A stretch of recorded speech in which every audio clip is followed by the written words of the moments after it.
All right, ladies and gentlemen, you already know what time it is. We are live with the one and only, the legendary West Coast phenomenon. We got two-time Grammy Award nominated artist. We got Skee-Lo right here, right now, live in full effect. How are you doing this evening? Hey, what's up, DJ Immortal? Doing good, man. Doing good. Glad to be here on Outlaw Radio. Yes, sir.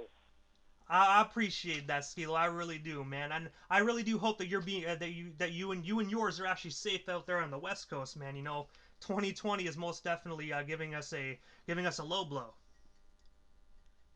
Yeah, it's been a heck of a year, but to be honest, for Black America, this has been ongoing for hundreds of years. So this isn't nothing new to us. And if you don't want me to ask, Skilo, I want to take you way back to the beginning. Like, what made you decide to get into the music industry initially?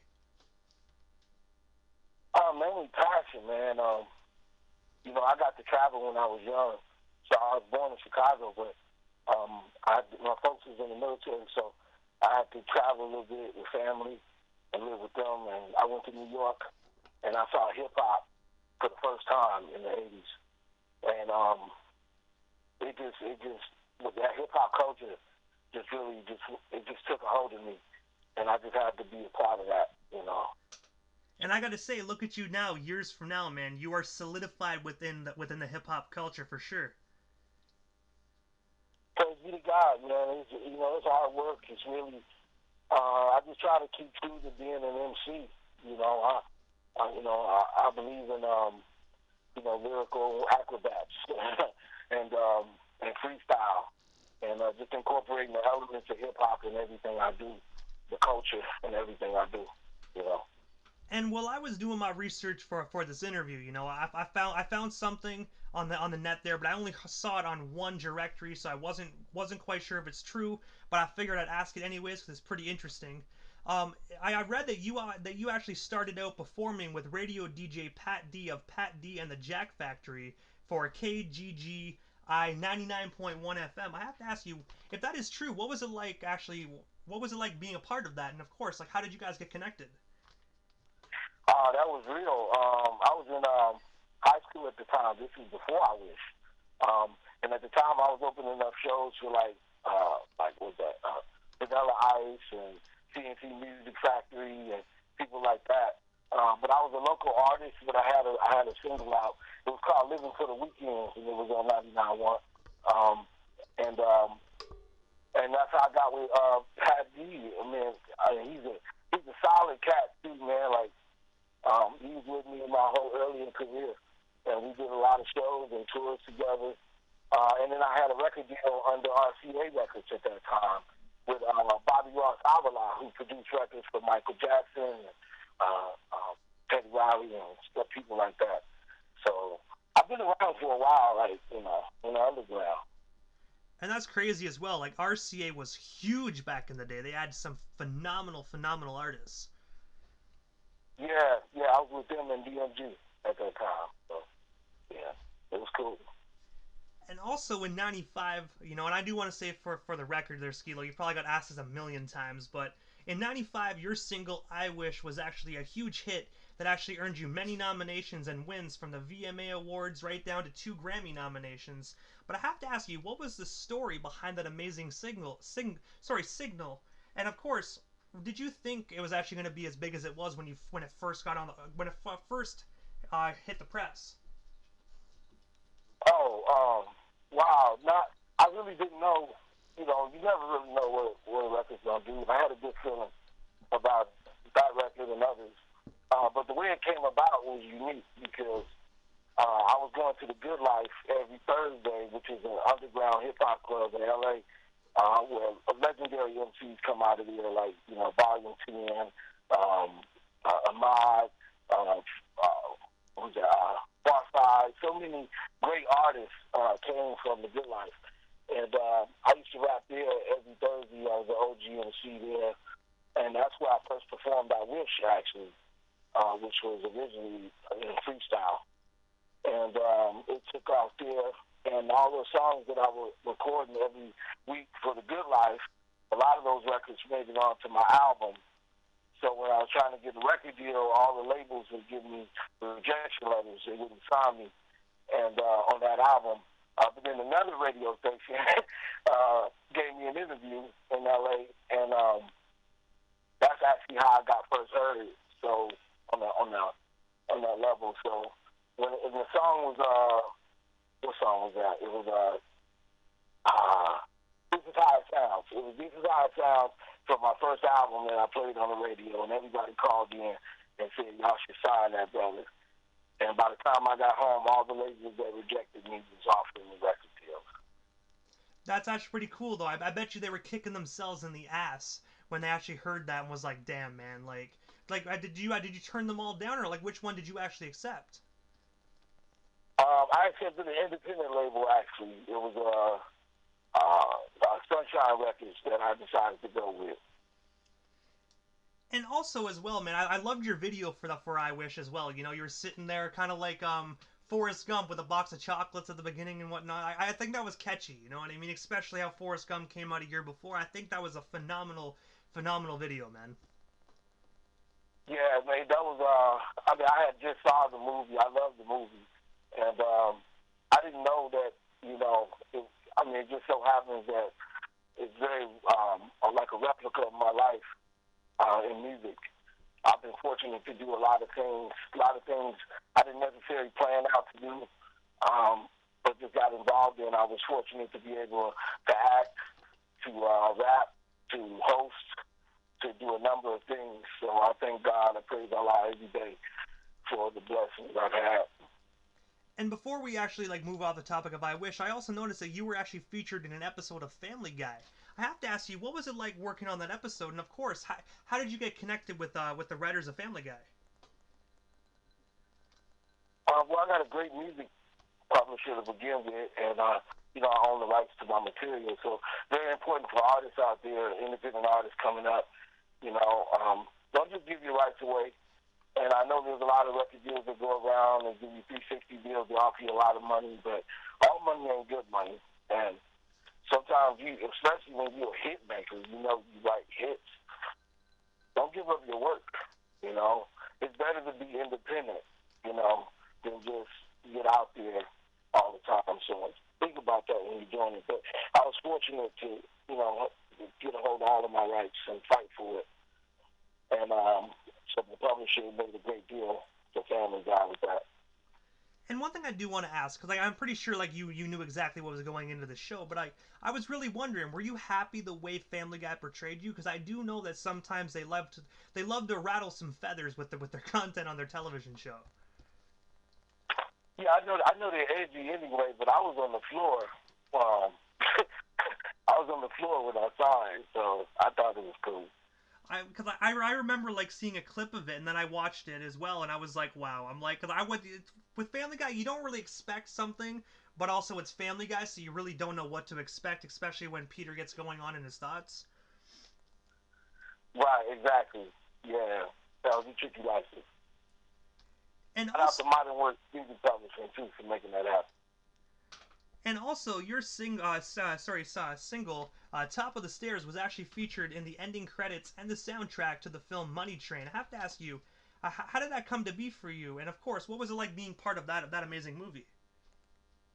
Oh man, that was a blessing, and we had a ball on that movie. There was all kind of parties around that, pre-parties, after parties. It was tight. I got on that because of the work I was doing with I Wish. That was actually my second single, which was peak top number 2 on the Billboard 100. And that's Top of the Stairs. That's also, again, another great record, but I Wish is a really huge record, so people remember it the most. And I gotta say, Top of the Stairs is honestly my opinion is right up there with I Wish, man. You're that record of yours was absolutely phenomenal, top to bottom. You know what I mean? I gotta say, I think like I told you before we got on the air, I had 3 copies of that record. Unfortunately, I lost my third one, but the first 2 I actually literally wrecked them by listening to them to it so much. Thank you. I really appreciate that. Praise you, Allah. Yes, sir. And you also recorded a cover of the Schoolhouse Rock song "The Tale of Mr. Morton" which actually appears on the 1996 compilation record Schoolhouse Rock. Rocks. I have to ask you, what was it like working on that project? And of course, how did that compilation record come to be for you? Well, I was always a fan of Schoolhouse Rock in general, but when the labels got together to do a new version of that with all the big artists of the day, I was thought of, and that's how I got on that. But I had a lot of fun producing and recording that record, and I get a lot of people that come up to me from the schools, from junior high schools, and all sorts of messages I get that they heard it in school, or the teachers are playing it in school, so it was part of like a curriculum or such in the school systems, and I thought that was pretty tight because I like doing stuff with children, and I like doing good work for and young minds that are coming up. That's the future. And also, in the same year of '96, you actually became the video DJ and host for both MTV's The Beach House and The Grind. I have to ask you, what was it like being able to do those for MTV? Because back in those days, that's when MTV was most definitely the bomb. Yeah, that was very unexpected. Yeah, because they had Yo MTV Rap in and all that. They need to bring that back. But yeah, that was a coincidence. I don't know how that. Well, the way that really came about is I went on the show to do an interview, and in the interview they thought that he make a great host. It was really just like that, and and they tested me out on a couple episodes, and it went terrific. And I got to go to New York for a year. Then I lived out in Manhattan for a year and did the East Coast. I forgot what they call their version. But yeah, it was an MTV episode as well. And I agree with you there, Skee-Lo. I really do. Like, they really need to bring back the real MTV. Like, they do have some, well, I can't even say good shows. They had Beavis and Butthead back for a season, but other than that, they don't have anything good right now, man. MTV is not MTV without music videos. Well, I'll be honest with you, it's not even really just MTV. It's hip-hop in general. Hip-hop is missing. Hip-hop is freaking missing. So, I know we have, the new sound and new thing, but this is the only genre of music that doesn't respect the great artists of his past. That doesn't make any sense. And that's not by an accident either. So I think we really need to, as artists, all the artists out there, in the sound of my voice, we really need to come together and reevaluate what's going on with hip-hop. Because there's a lot of rap going around, rhyming words, but hip-hop is a culture, and we know that culture. And I think it's important that we connect with the artists of today, the youth, and try to figure out what we need to do. Because, the Bible says young men for war and old men for counsel. So I know the younger artists got the front line, they got the new sound, they're doing their thing, but you need those legendary lines to really guide you and give you knowledge so that you don't make the same mistakes that have been going on in hip-hop ever since they took it over. Because when I started in hip-hop, hip-hop was its own entity. They didn't believe in us. They said it wasn't going nowhere. And yet we were still selling records, doing shows, selling out shows. So we really need to go back to that era of doing for self, because that's what I got from hip-hop. We did for self. We didn't rely on nobody to do nothing. So we got to get back to that. And when you see the young, the old come together, man, it's over. And I most definitely agree with you as well, Skee-Lo. These kids nowadays, they don't know what actual hip hop is, because I'm gonna be honest with you, a lot of individuals nowadays, they don't know that graffiti art is actually it was one of the elements of the hip hop culture. It's crazy, man. People, some of these kids that are part of this, they really need to do their research for sure. Yeah, but what I find, and sometimes it's a lot harder to just, nobody likes to be preached to, so you can't just tell people that. And so what I find is the best way to lead is by example, by still incorporating the elements of my music and making it new to inspire a new generation. I don't need to reach everybody. I just need to reach the right somebody with that hip hop that inspires And man, that's how you get in our wish. That's part of the culture. We always acknowledge the greats that come before us that we got it from. I'm a fan of Will Smith, Jazzy Jeff, so many Ice Cube. Ice Cube, one of my favorite rappers, always. To me, he was like the first Tupac, before Tupac. So many great legendary artists that inspired and making artists like the Skee-Lo, including the underground artists that maybe don't know about, like Freestyle Fellowship, which is one of the greatest freestyle MC organizations you've ever seen, which is really the father of my style, my sound. It's a Skee-Lo sound, but I do it my way, but I get it from somewhere that inspired me, and that's Freestyle Fellowship. Those are my mentors. So that's hip-hop. And I also read as well that you actually co-wrote the song "I'll Be Your Everything" by the boy band Youngstown. I have to ask you, what was it like actually, like, while working with Youngstown, and how did you guys get connected? Was just in passing, really, in music and these mutual circles. That was a little different for me because that was not like a hip hop joint. That was like a crossover boy band group that I co-wrote with, and that was a hit record for the Inspector Gadget movie, which was out. That was dope. Yeah, I was just thinking that when I actually brought that question up, I'm like, wait, I think I heard that song in a Disney movie, but when you said Inspector Gadget, it most definitely jogged my memory. Indeed. Yeah, I've been very fortunate over the years. And most definitely, so when we're still on the topic of movies and whatnot, you also made some appearances as lead actor on television shows for Good Behavior, Baywatch Nights, and Dangerous Minds. I have to ask you, what was those experiences like, just being able to act on those television shows? And do you think, today, if anyone called you up for an acting role, do you think you'd accept it and actually get into the whole movie? Oh yeah, I've always loved acting. That's something I gotta say.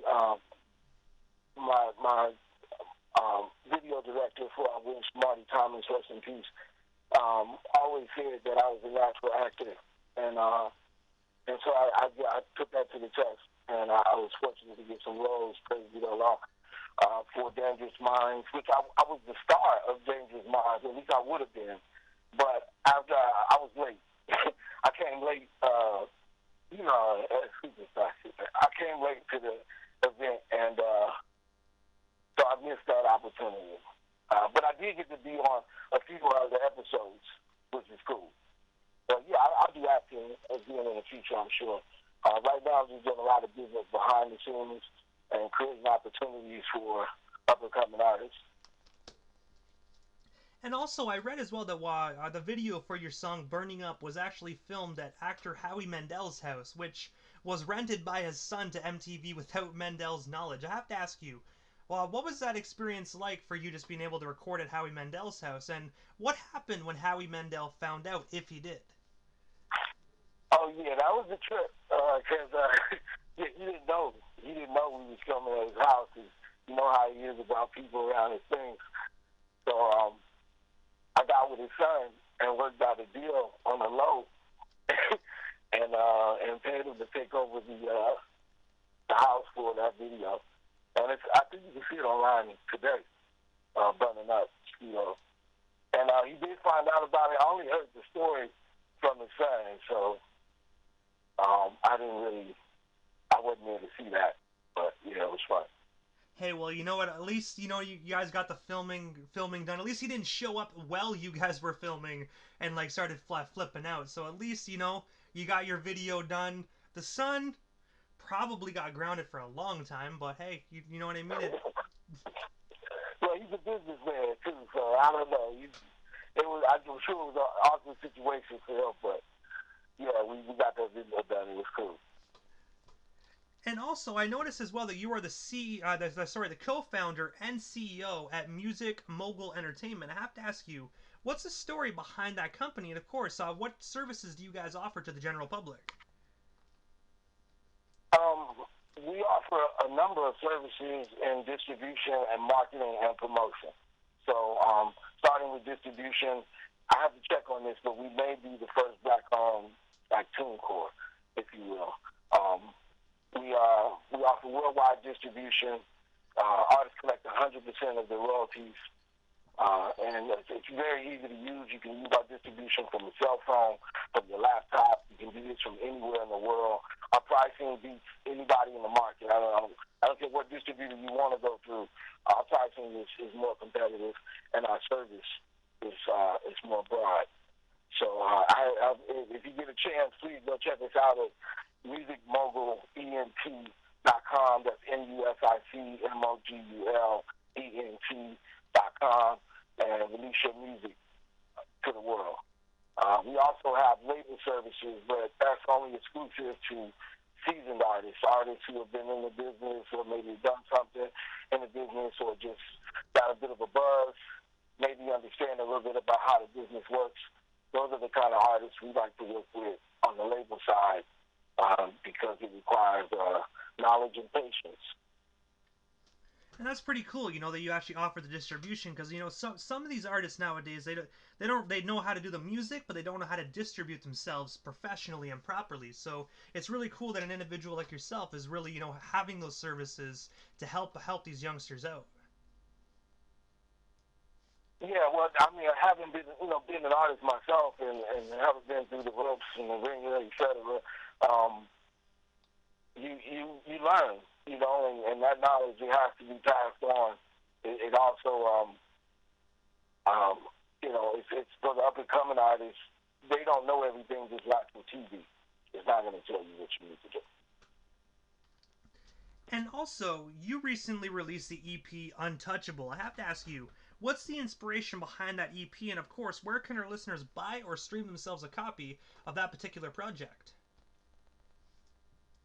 Untouchable was inspired from the injustice we're experiencing here today.